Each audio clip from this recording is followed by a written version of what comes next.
Давай. Добър вечер, момчета. Искам да направя едно интервю за вас.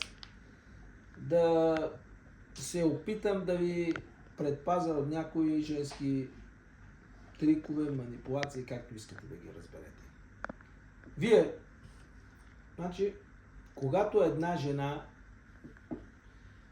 ви манипулира, вие вършите ли се на манипулацията, може да ви съсипи целия живот. 19, 20, 21 годишни младежи. Ако вие не се усетите на време да прекъснете, да давате от своята енергия и да се връзвате на нейните манипулации, да я търсите, нещата й се получават в живота на нея. На вас нищо хубаво няма да се получи. Вие само ще давате от своята енергия и нищо няма да получи. Аз съм мъж на 53 години. На 30 години ми се случи така. Една жена реши да ме манипулира. 3 месеца ме манипулира. В момента, в който аз спрях да й откликвам на манипулациите, на нея и се развалиха нещата. Така че нищо добро не ви чака, когато се вържите на това да чакате, да сте резервен вариант. Жената, която ви е сложила в графа резервен вариант, на нея се получават нещата. На вас нищо хубаво не може да ви се получи, когато вие се отказвате от своите амбиции, от своите желания. Нали, вие имате желание като млади момчета на 19, 20, 21 години да постигнете хубава кола, апартамент, семейство, хубави жени. Нали, жена, любовница, сега кой иска само жена, кой е любовница, кой две любовници, сега вече всеки е различно.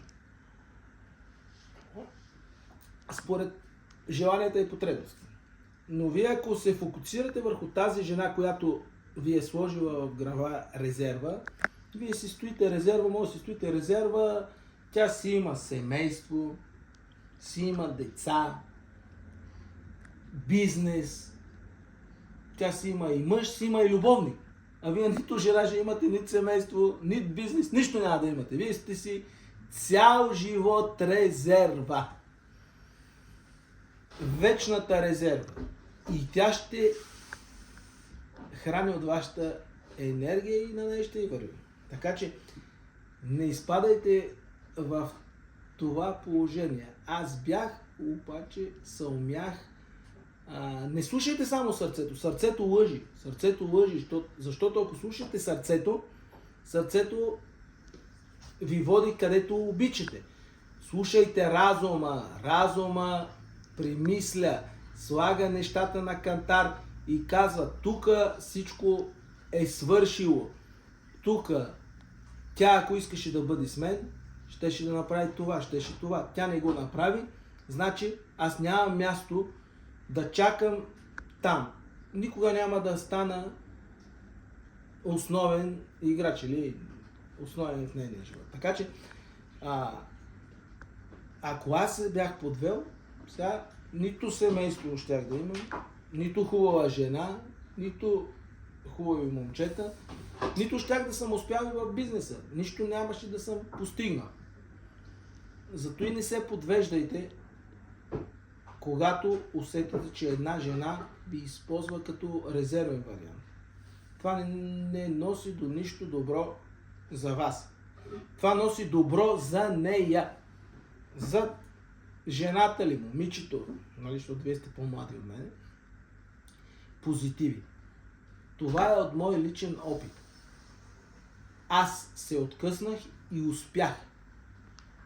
И съм доволен от живота си и от успехите, които постигнах.